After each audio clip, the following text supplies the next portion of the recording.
Bienvenido a tu programa Pasión por el Evangelio. Te saluda tu amigo Mauricio Pérez. Me da mucho gusto que estés conmigo en esta ocasión porque será un programa muy especial. Estamos ya en el primer domingo del tiempo de Cuaresma, un tiempo en el que nos preparamos para la Pascua, y qué maravilla poder prepararnos nada menos que profundizando sobre la lectura del Santo Evangelio. El tema que hoy nos ocupa es un tema verdaderamente interesante, así que te invito a que te quedes con nosotros hasta el final de esta transmisión. Vamos a hacer un análisis bíblico de la perícopa de las tentaciones de Jesús en el desierto. Es un tema que resulta muy interesante y yo te garantizo que si piensas que conoces o que comprendes esta historia de las tentaciones, después de ver este programa te sorprenderás. Porque lo que haremos en este programa es hacer una disección de todo este pasaje del Evangelio y entender por qué es que el diablo tentó a Jesús en el desierto y por qué lo hizo específicamente de esas tres formas. Es una historia que ya conoces. Tú sabes perfectamente que el demonio, la manera como tentó a Jesús fue pidiéndole que convirtiera una piedra en pan, que se arrojara desde el pináculo del templo, y después le presentó todos los reinos de la tierra y le pidió que lo adorara. ¿Por qué lo tentó de esas tres maneras en especial? Entender eso nos ayudará a comprender cuál es el verdadero mensaje de esta perícopa de las tentaciones que presenta Mateo en el Evangelio. Así que, como te digo, te invito a que te quedes hasta el final porque en esta ocasión vamos a aprender mucho. Es un tema fascinante, es un tema verdaderamente apasionante y además que nos ayudará a prepararnos a nosotros mismos para vivir estos 40 días en el propio desierto que a cada uno de nosotros nos corresponde.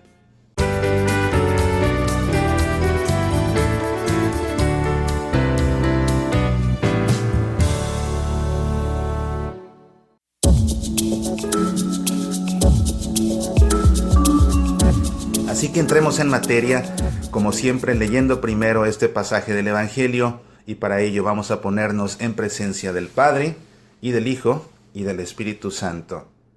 Amén. Jesús fue llevado por el Espíritu al desierto para ser tentado por el demonio. Después de ayunar 40 días con sus 40 noches, sintió hambre.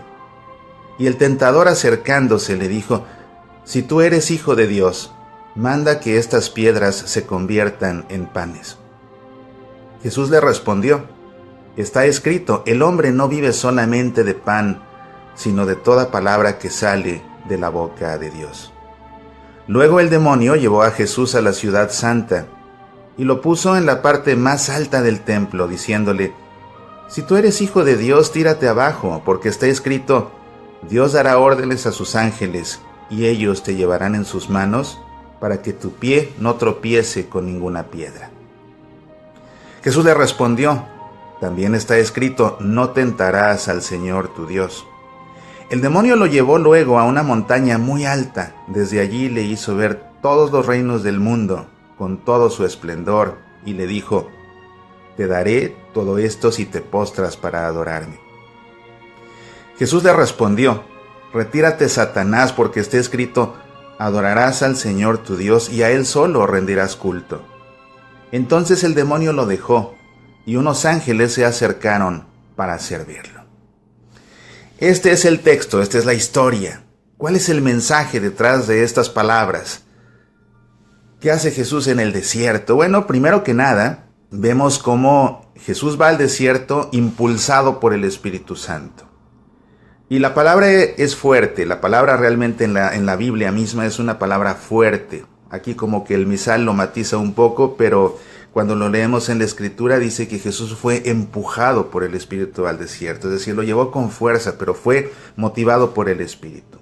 Jesús acababa de ser bautizado, lo que encontramos en el contexto inmediato de estas tentaciones en el desierto es su bautismo en el Jordán. Ahí cuando lo bautiza Juan el Bautista, y se escucha la voz del cielo de Dios que dice: «Este es mi Hijo amado en quien tengo puestas mis complacencias». Y después desciende el Espíritu Santo en forma de paloma.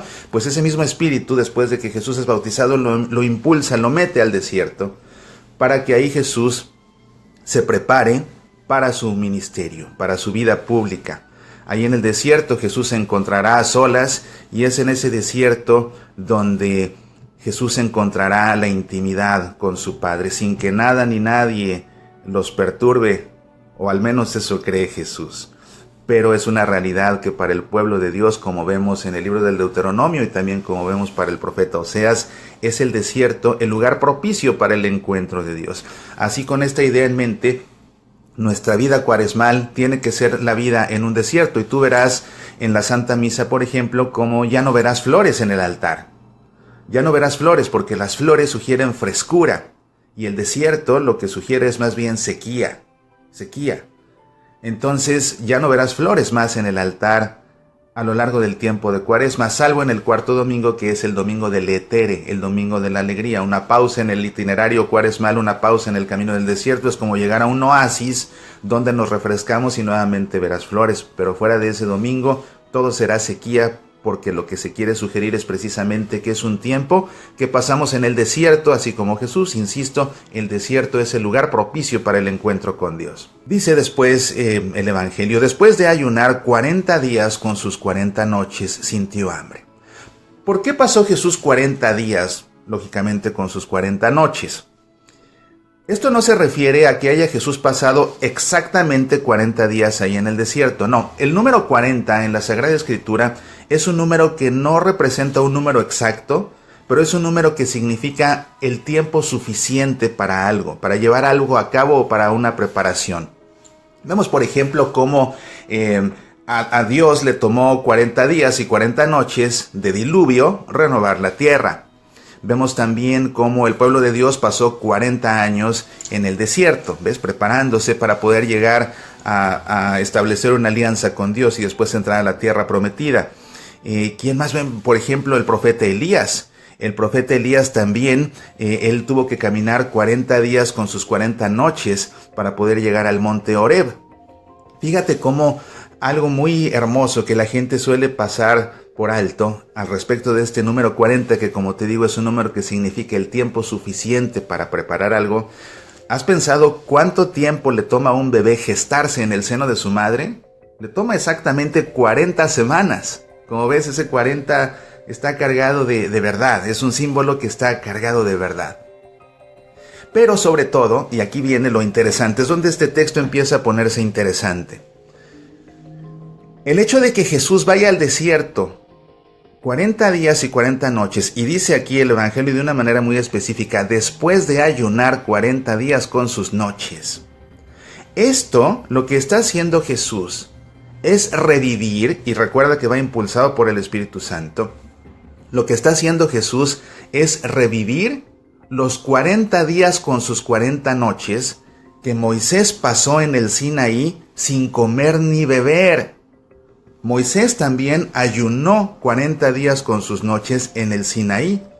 ¿Haciendo qué? Preparándose para recibir de Dios las tablas de la ley, con las que Dios establecería esa alianza con su pueblo. De manera que lo que hace Jesús es revivir ese ayuno y esa preparación de Moisés. Algo muy interesante. ¿Qué tiene que ver Moisés con todo esto? Más de lo que tú crees, mucho más de lo que tú crees. Tenemos que seguir leyendo. El tentador, acercándose, le dijo: si tú eres hijo de Dios, manda que estas piedras se conviertan en panes. Lógicamente Jesús, después de un ayuno tan fuerte, siente hambre. Y el demonio se vale de esto. Y se acerca y lo tienta. Y llama la atención cómo aquí el nombre que se le da al demonio es ese, el tentador. ¿Verdad? El tentador. Y le dice: si tú eres hijo de Dios. Esta frase, si tú eres hijo de Dios, cuando la leemos en el original en griego, la tenemos que entender no como una suposición, no como un desafío que le plantea. A ver, demuestra si eres el hijo de Dios. Si es cierto que eres el hijo de Dios, entonces convierte estas piedras en pan. No. Realmente la expresión la tenemos que entender como: dado que tú eres el Hijo de Dios. Eso es a lo que se refiere realmente. Si tú eres hijo de Dios, manda que estas piedras se conviertan en panes. Lo tenemos que leer como: dado que tú eres el Hijo de Dios, manda que estas piedras se conviertan en panes. Es decir, no está el diablo tentando a Jesús para que él demuestre si es el Hijo de Dios o no, sino que más bien lo que el diablo lo está tentando es: como tú eres el Hijo de Dios, demuestra que eres el Hijo de Dios haciendo esto. ¿Tienes hambre? Pues convierte las las piedras en panes. Finalmente tienes el poder para hacerlo. Esta expresión que usa el diablo para referirse a Jesús, que le dice Hijo de Dios, dado que tú eres el Hijo de Dios, no se está refiriendo el demonio al Hijo de Dios en el sentido ontológico, es decir, no se está refiriendo a esa esencia que tiene de ser el Hijo del Padre, no se está refiriendo a la segunda persona de la Trinidad. Más bien, a lo que se refiere el demonio usando esta expresión Hijo de Dios es al concepto mesiánico del Hijo de Dios.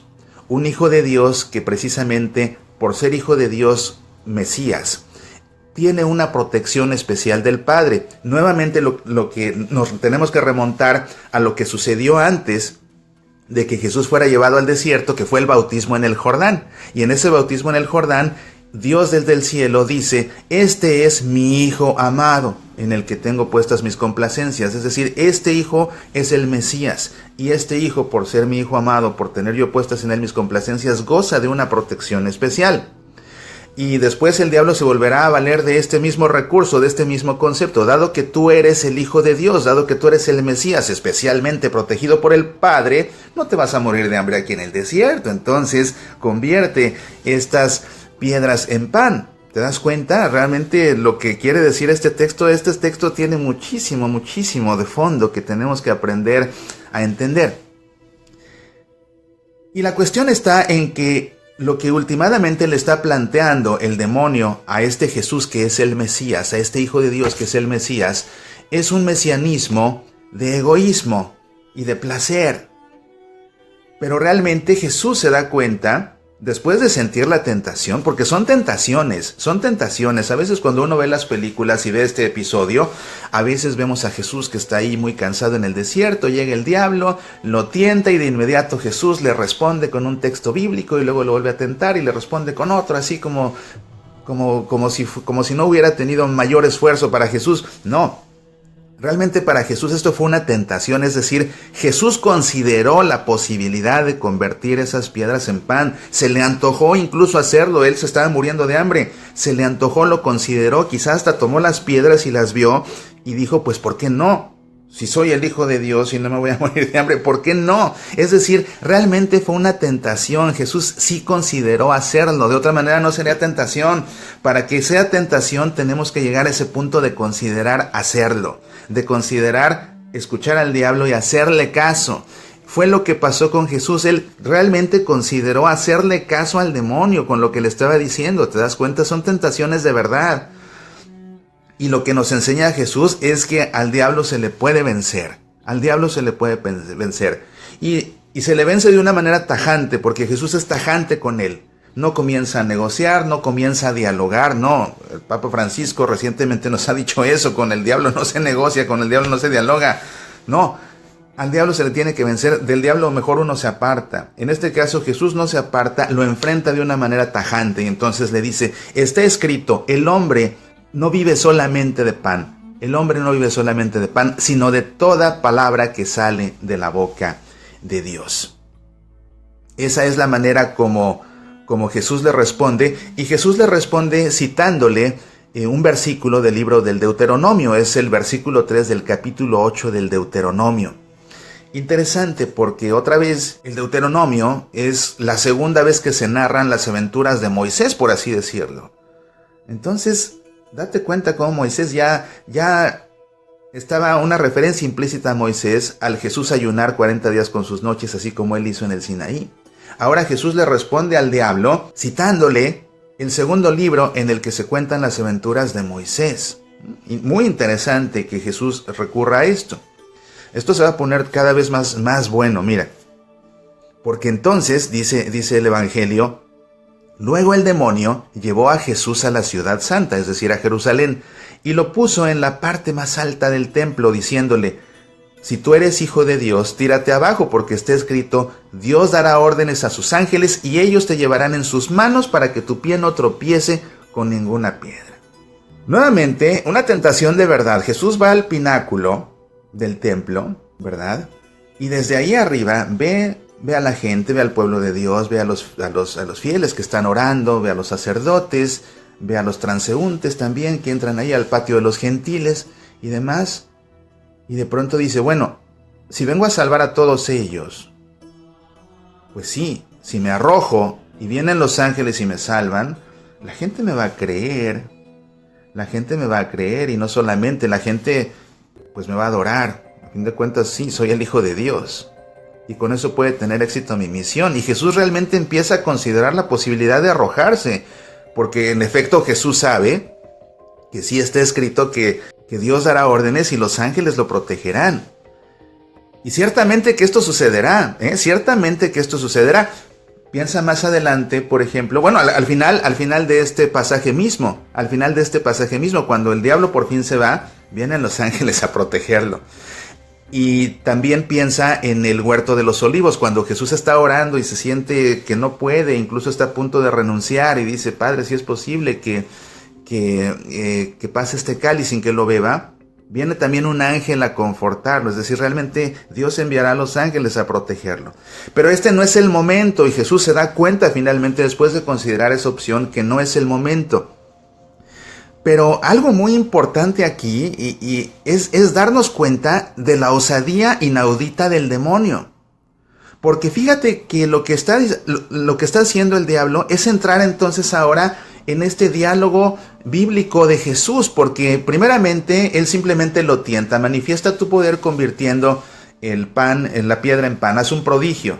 Pero Jesús le responde con la escritura. Y ahora el diablo tiene la osadía de tentar a Jesús con la escritura misma.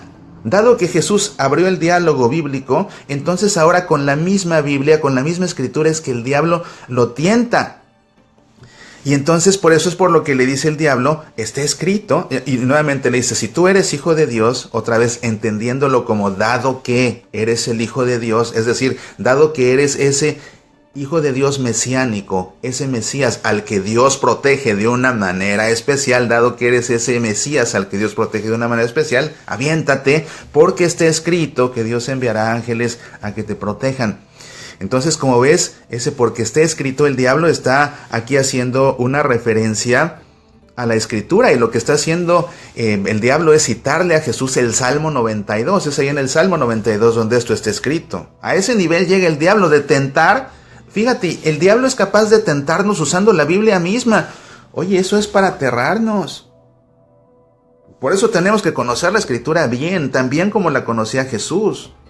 Y fíjate, es cierto, fíjate cómo es cierto, cuántas sectas se han fundado basándose en la escritura misma. El diablo es muy hábil para confundir a la gente incluso con la Biblia misma, ¿te das cuenta? Y aquí es lo que está tratando de hacer, de confundir a Jesús usando la escritura misma. Pero Jesús, claro que también se sabe la escritura y se la sabe muy bien, y se la sabe en verdad, porque el diablo es el padre de la mentira y él es capaz de falsear la escritura, pero Jesús, por el contrario, es la verdad absoluta. Entonces, por eso es que Jesús le dice, también está escrito, no tentarás al Señor tu Dios. Y lo que hace Jesús aquí es citarle al diablo otro versículo del Deuteronomio, nuevamente del Deuteronomio, le cita el versículo 16 del capítulo 6. Nuevamente el Deuteronomio. Es el libro en el que se cuenta por segunda vez las aventuras de Moisés y del pueblo de Dios, del pueblo de Israel. Entonces nos empezamos a dar cuenta que hay un hilo conductor que atraviesa esta perícopa, y es Moisés. Es Moisés. ¿Por qué?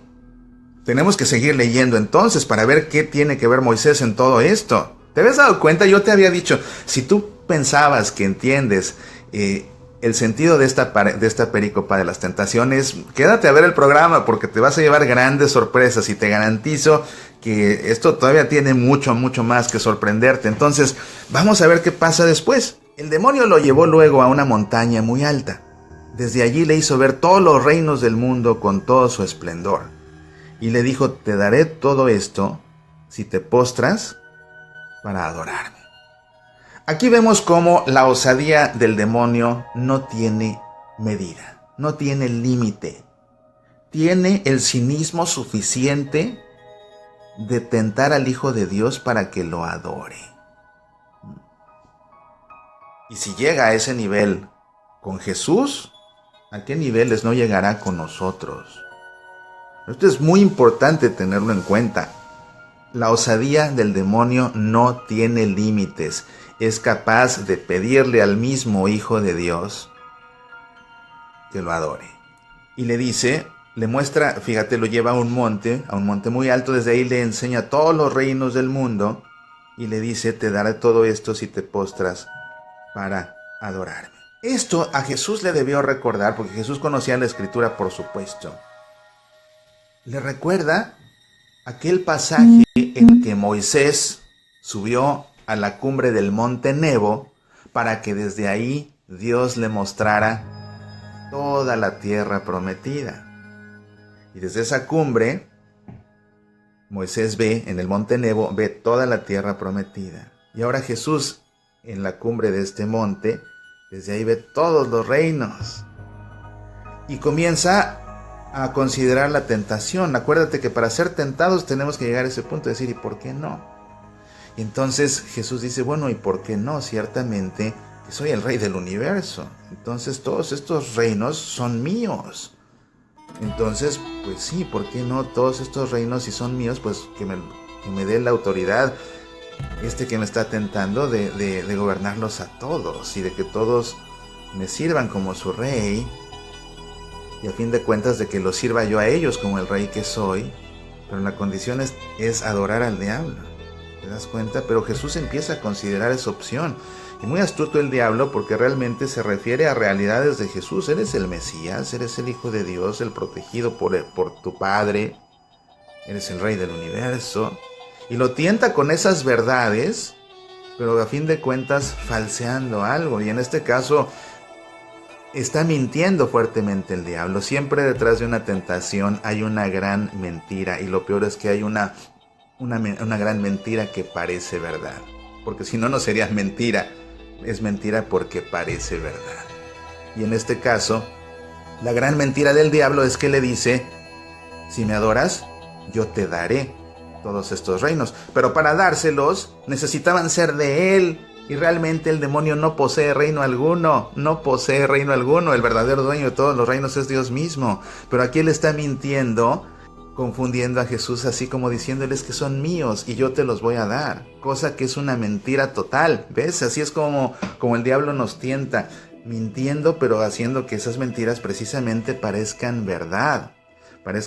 Qué cosa terrible. Además es una tentación ya a grado superlativo, porque le dice, todo esto te daré, todo esto te daré. Y muchas veces las tentaciones del diablo hacia nosotros van en esa línea. Todo esto te daré, todo este poder, toda esta riqueza, toda esta autoridad, todo este placer, todo así al extremo, y entonces se antoja ese extremo.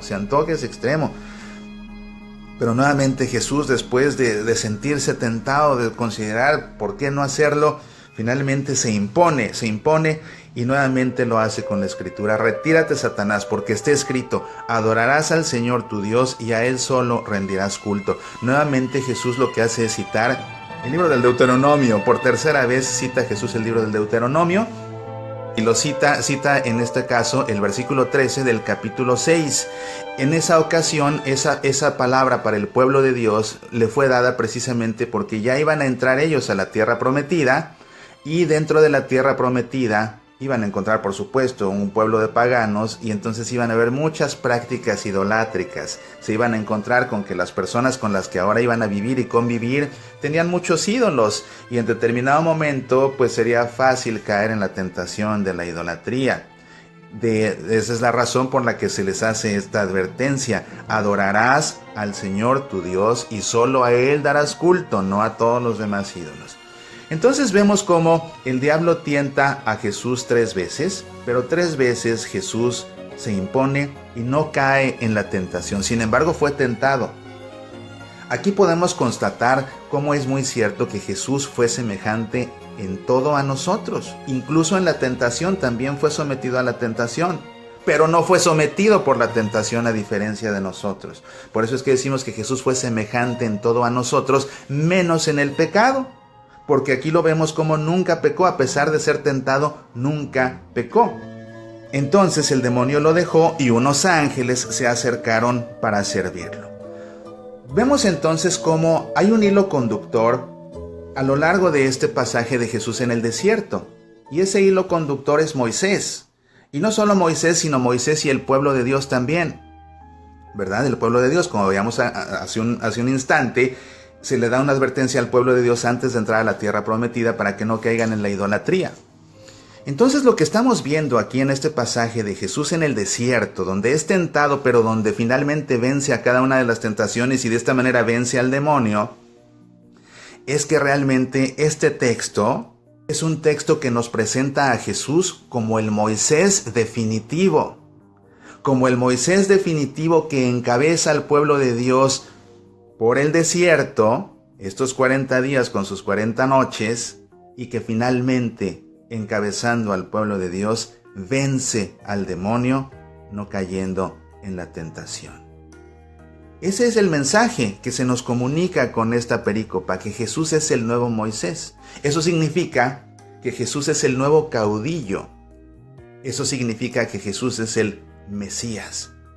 Jesús es el Mesías, y claro, viendo esta referencia que se hace a este Hijo de Dios, no en el sentido del logos de la Trinidad, sino en el sentido de este Hijo de Dios mesiánico, nos queda más que claro.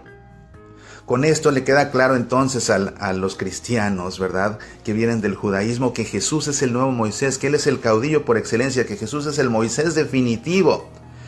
Moisés estableció con Dios una alianza temporal a través de las tablas de la ley, pero Jesús establecerá con nosotros una alianza nueva y eterna que ya no tendrá fin, y Jesús lo hará derramando su sangre más adelante. Entonces vemos así como este es un texto mesiánico, es un texto que nos presenta a Jesús como el Mesías, como ese Mesías definitivo, que no es un Mesías político, sino que es un Mesías que viene a vencer a quién, que viene a vencer al diablo. ¿Para qué? Para salvar a su pueblo y así poder redimirlo. Es un texto maravilloso. Con esto arranca el tiempo de Cuaresma, y bueno, por supuesto que no solamente es un texto mesiánico, sino que también para nosotros es una enseñanza fuerte, ¿verdad? Jesús nos enseña precisamente a no sucumbir a esas tentaciones de una manera radical, recurriendo a la verdad. Y pon atención, ¿dónde está esta verdad? Esta verdad está en la palabra de Dios. Interesante que precisamente la primera respuesta que da Jesús al diablo va en esa línea. No solo de pan vive el hombre, sino también de toda palabra que viene de la boca de Dios. Y con esa palabra de Dios es como Jesús aniquila cada una de las tentaciones que el diablo le plantea. Lección para nosotros: no nos dejemos seducir por los engaños de Satanás, no nos dejemos seducir por sus mentiras que parecen verdad. Antes bien, impongámonos a sus tentaciones recurriendo a la verdad absoluta que solamente podemos encontrar en la palabra de Dios. La primera lectura de esta misa es precisamente el relato del prototipo de todas las tentaciones, la tentación de Adán y Eva. Es un tema también muy rico, muy extenso. Por favor, ve a nuestro sitio semillasparalavida.org y busca la sección, en la primera página, busca la sección de nuestro podcast Conversando en el Camino. Ahí hay un episodio de Conversando en el Camino en el que hago un análisis muy detallado, algo así como lo que acabo de hacer en este programa Pasión por el Evangelio, pero de ese pasaje de la tentación de Adán y Eva. Un análisis bíblico de ese pasaje para que comprendas cómo es que el diablo nos tienta. O también lo que puedes hacer ahí en nuestro sitio, ve a nuestra tienda en línea y descarga el audio o el video de la conferencia Combatiendo la Tentación. En esa conferencia también hago un análisis bíblico muy exhaustivo de ese pasaje de la tentación y Adán y Eva, algo muy importante para comprender cómo nos tienta el diablo, porque la manera como los tentó a ellos es idénticamente la manera como nos tienta a nosotros, y hay que tenerlo claro para poder vencer la tentación. Si conocemos la estrategia del enemigo, es más fácil poder enfrentarlo, resistirlo y últimamente vencerlo. Es un tema fascinante, imagínense, y esto es solamente el principio de la Cuaresma. ¿Qué nos espera? ¿Qué nos espera? Seguramente que va a ser un tiempo fantástico desde el punto de vista bíblico, y claro que todo esto tiene el propósito de que cuando vayas a la Santa Misa, al escuchar el Evangelio, lo entiendas por completo y de esta manera le saques más provecho a la palabra de ese Dios de la cual te tienes que alimentar, porque no solamente vivimos de pan. Vamos a terminar nuestra emisión, queridos amigos, como siempre, poniéndonos en presencia de Dios, agradeciéndole su palabra que nos ha comunicado y elevando una oración. Así te invito, como siempre, a que por un momento cierres tus ojos, pongas tu mano sobre tu corazón y en tu interior hagas eco a estas palabras. A una vida mejor y a una vida más feliz, conviértenos, Señor. A una oración más sincera y más frecuente, conviértenos, Señor. A una solidaridad más cristiana y provechosa, conviértenos, Señor. A una iglesia más santa y verdadera, conviértenos, Señor. A una vida más austera y menos artificial, conviértenos, Señor. A una verdad frente a la mentira, conviértenos, Señor. A tu palabra que nos salva y nos da vida, conviértenos, Señor. Amén. En el nombre del Padre, y del Hijo, y del Espíritu Santo. Amén. Te deseo un tiempo de Cuaresma lleno de bendiciones y lleno de ocasiones de conversión y de encuentro con el Señor.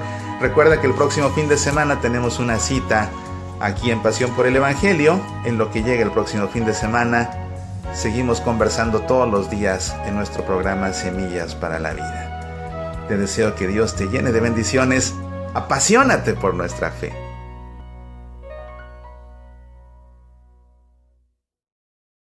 Hola, es tiempo de Cuaresma. Te saluda tu amigo Mauricio Pérez, y en este tiempo de Cuaresma es muy común que busques una buena lectura, que busques algún artículo religioso para acompañar este tiempo.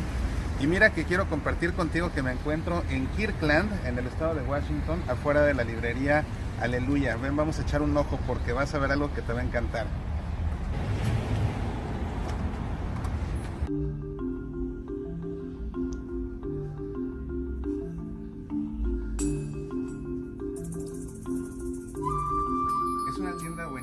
Está súper surtida y encuentras todo lo que necesitas. Mira, hay figuras de santos, hay cuadros también, hay imágenes incluso mucho más grandes que puedes poner en tu casa o que puedes regalar a tu iglesia.